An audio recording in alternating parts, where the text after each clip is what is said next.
This is Providence Television International, the game changer. Stand by for the next program. Thanks for staying tuned. If you're just joining in, the program is Edo Decides on Providence Television International. Well, on this section, we will be looking at quite a number of topics. The calling session just actually ended. We have in the studio Dr. Emmanuel Legariba. You're welcome. Yes, it's been a hard road to travel. Actually, everybody is worn out in the studio, Exactly. but it was worth it. Yes. It was worth it, yes. On that note, from the little that we've been able to get, it's been quite a peaceful exercise in Edo State. Let us look at some issues that I think are worthy of note. The issue of restricted movement of vehicles. A good idea.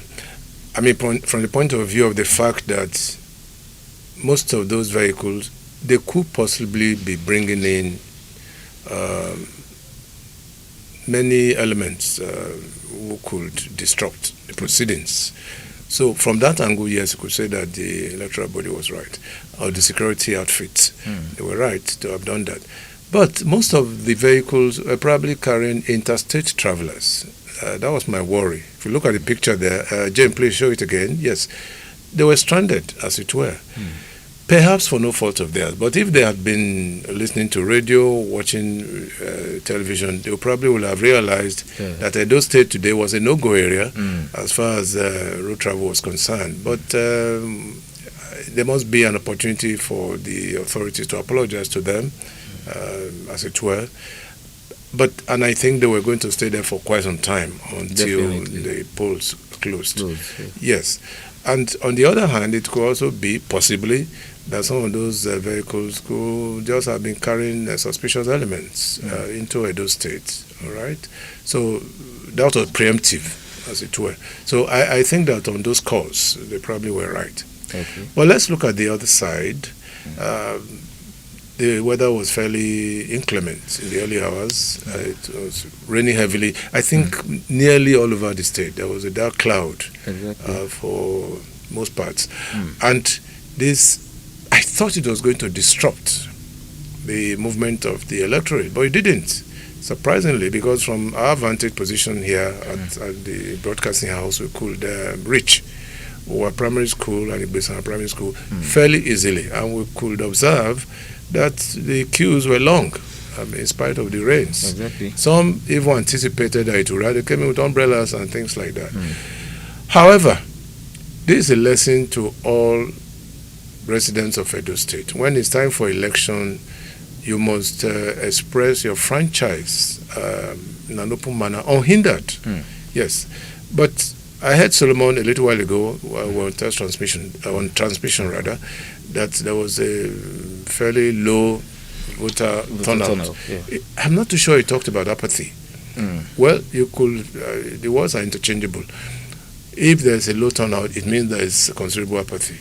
But I thought from what we saw in some areas, particularly in Benin area, there were large turnout of electorate, so which means that there was a plus for the candidates as far as that issue was concerned.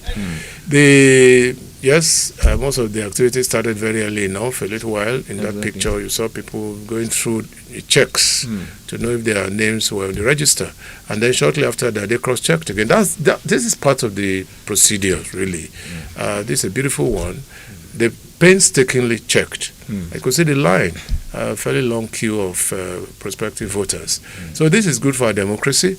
It is good for our national orientation.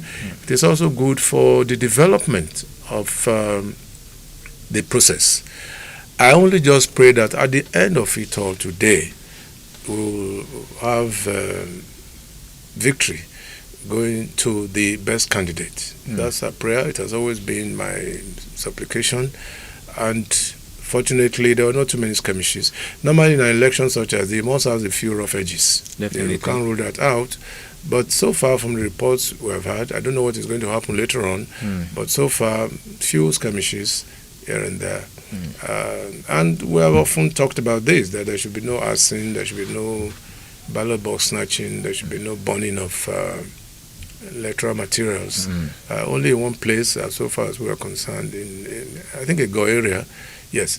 But the flash points have been relatively quiet. Quiet, exactly. Yeah, the traditional flash points. On this occasion, they have been relatively quiet and peace-prone. So that's the much we can talk about for now. All right, as we go, we know that, yes, the much talked about gubernatorial elections. There was a call that came in, and the call actually asked, when are we expecting results? Yes, I'm sure that Solomon answered the question very intelligently.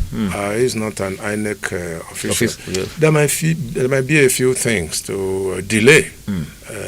But I should think, and this is my personal opinion, that all things being well and equal, there's no reason why we shouldn't have election results on Sunday morning. Okay. Because they're going to work overnight. The collation centers will be very busy overnight, and the chief electoral officer will just do well to announce the results early in the morning. As I also said during one of our programs, we don't have too many difficult terrains in Edo State. In other words, we don't have too many riverine areas, unlike our sister state, Delta. You can recall so many: Saple, Wari, Ilologbo in Isoko, Ase in Abo area, Ndokwa area, so many, up to Burutu. So, but in Edo State, you probably talk about Ovia area, and maybe Lushi, which is on the Niger. So, but there are not too many difficult terrains. And these places are approachable, by the way. They are easily approachable. You don't need to have camels, like what we have in the north. You don't need to go on camel back or to go on canoes, right? So, but they are easily accessible. So that means that all things being well and equal, we should have the results very quickly, as very early on Sunday morning. All right. With the results that we've been able to get, your general view, would you give a plus now to INEC? We are still waiting. I mean, we're still waiting to see what can happen. But, well, so far so good. My happiness is that all the contestants, the major contestants, the triumvirate, I would like to call them, the three big horses, in quotes, they have said that the election went on smoothly, except for Mr. Aswan Ighodalo, who complained that the election materials did not come to his station, police station, early enough. But eventually, I think about a couple of hours, things simmered down, and they came, and he was able to vote. The governor too was able to vote. The other two contestants were able to vote. They were captured on camera, and that means, and we also saw, I mean, one of our correspondents sent in that one, the one concerning the Speaker of the House of Assembly. Yes. Yes, Mr. Agbebaku. So, figuratively, you could say that there's a plus for INEC as far as that is concerned. Yeah, that's Mr. Agbebaku there. And obviously, this will translate into positivity at the end of it all. But maybe it's too early in the day. I'm not a pessimist. I'm hoping that INEC will do a thorough job, because it is going to be a milestone event for INEC. It's an event that it should be used. It should be used to launder their image properly, because the image has been so battered. Professor Mahmoud should be free from all the fetters and shackles, all right, that they have been put into lately. So, but Edo State, being a very vital state in this country, once we get it right here, then that's a big plus for INEC in readiness for Ondo, which is just around the corner. Yes. Well, viewers out there, well, we would say thank God for now. We'll say thank God so much. The expected violence, so many people had actually looked forward that there was going to be mayhem in town, but from our reports, nothing of that sort. Well, maybe part of that will be that the clergymen who prayed, and I'm sure they must have prayed very fervently. I even understand that our traditional ATR people, African traditional religion, they also did their own, sacrifices and all of that.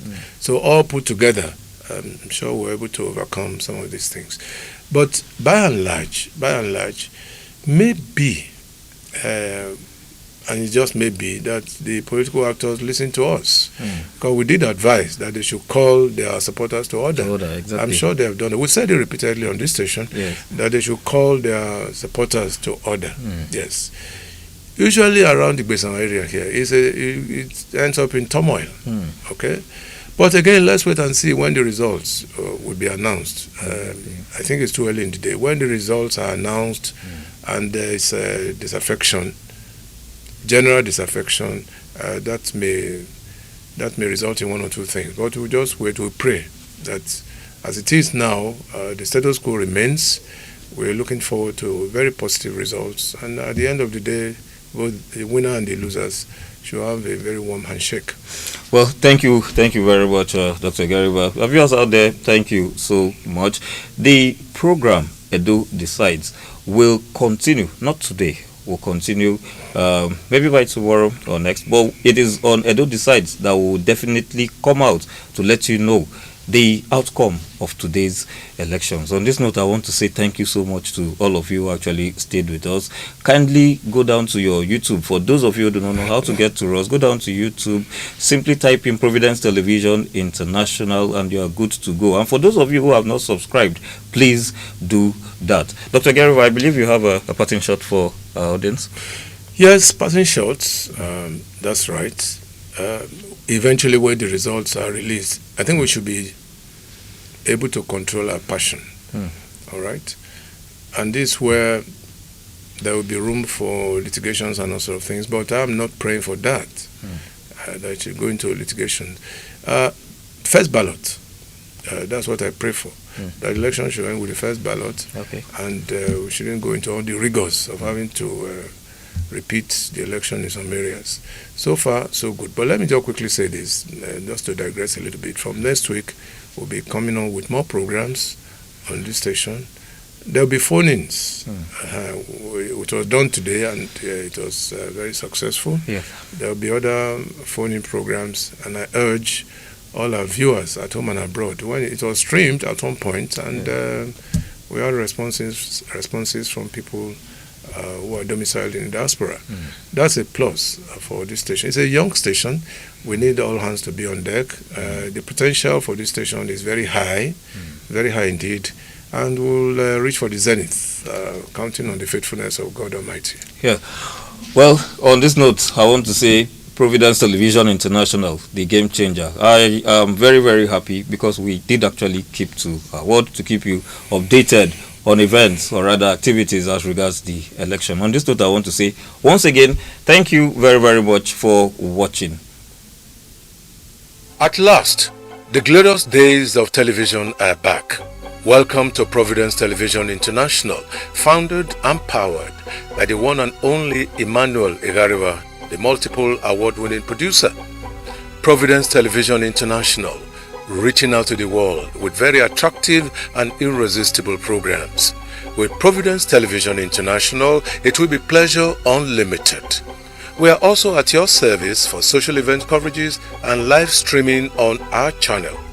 You can reach us at our corporate headquarters, 42 Igbesaman Street, Benin City, or telephone 08033 511 599. And to connect with us on live transmission, simply log on to YouTube and then type Providence Television International and you're good to go. Subscribe and let us give you the utmost satisfaction on television. It's a promise. Providence Television International, the game changer.